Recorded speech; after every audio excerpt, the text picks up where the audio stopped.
Assalamualaikum warahmatullahi wabarakatuh. Perkenalkan, nama saya Aprilia Rosa dari program studi Pendidikan Guru Sekolah Dasar dengan NIM 21010201111. Di sini saya akan memaparkan materi tentang masjid dan dakwah dengan dosen pengampu Bapak Dr. Fuad Hilmi SPDI MAG. Apakah ada yang tahu apa itu masjid? Masjid adalah tempat beribadah umat Islam.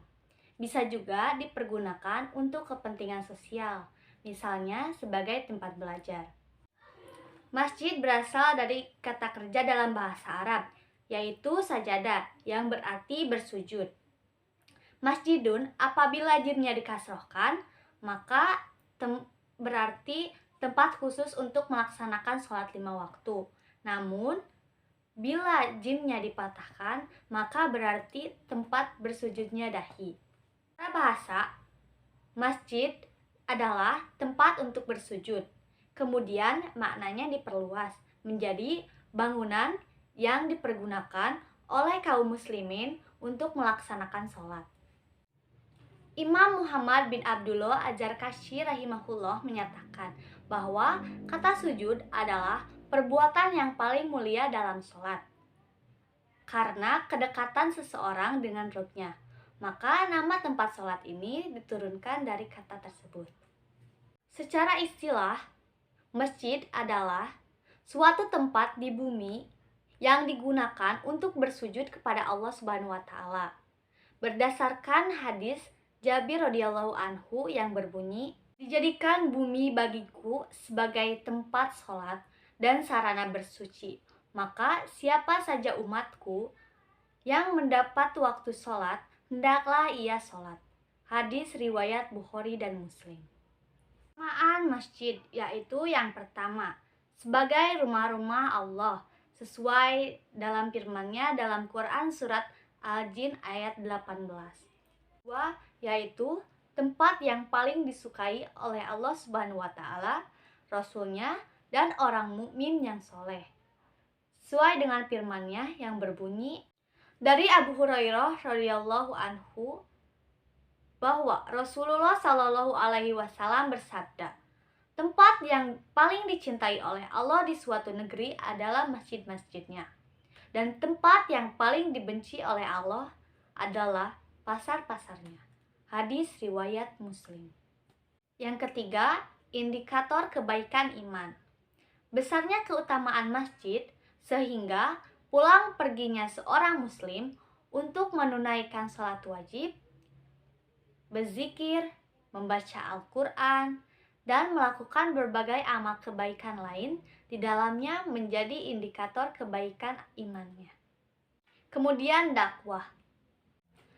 Secara teologis, dakwah merupakan suatu bagian dari tugas suci atau ibadah umat Islam. Secara bahasa, dakwah berasal dari bahasa Arab, yaitu da'a, yad'u, dan dakwatan, yang berarti seruan, panggilan, undangan, atau doa. Sedangkan secara etimologi, dakwah yaitu proses penyampaian pesan-pesan tertentu berupa ajakan, seruan, atau undangan untuk mengikuti pesan tersebut, atau tujuan untuk mendorong seseorang supaya melakukan cita-cita tertentu. Orang yang berdakwah disebut dai, dan orang yang diajak disebut mad'u. Kemudian sumber dakwah dibagi menjadi dua. Yang pertama Al-Quran, karena Al-Quran terdapat apa, bagaimana, dan untuk apa dakwah itu.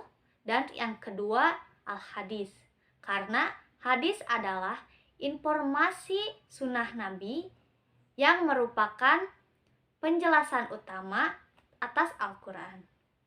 Unsur-unsur dakwah terdiri dari 6 unsur.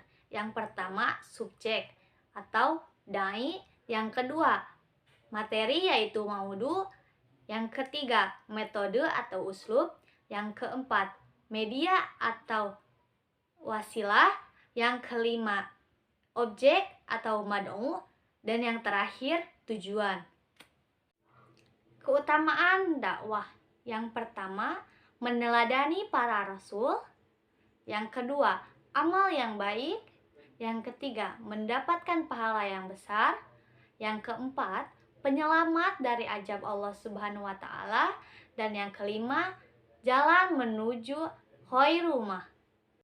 Dan kemudian yang terakhir, fungsi masjid sebagai sarana dakwah.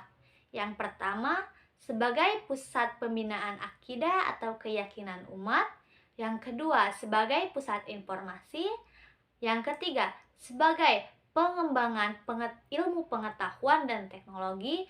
Dan yang keempat, sebagai pusat gerakan dakwah bilhal, seperti pengajian, majelis taklim, penyelenggaraan pendidikan, dan memperingati hari besar Islam. Sekian pemaparan materi dari saya. Mohon maaf apabila banyak kekurangan. Wassalamualaikum warahmatullahi wabarakatuh.